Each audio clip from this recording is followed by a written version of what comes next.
ब्रह्ममुरारिसुरार्चितलिङ्गं निर्मलभासितशोभितलिङ्गम्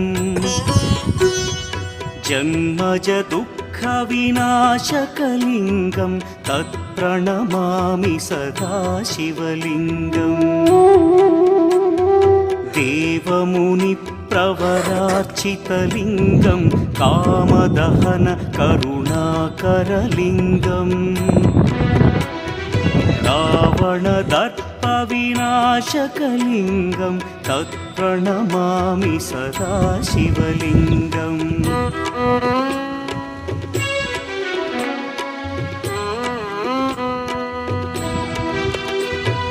सर्वसुगन्धसुलेपितलिङ्गं बुद्धिविवर्धनकारणलिङ्गं सिद्धसुरासुरवन्द्यलिङ्गं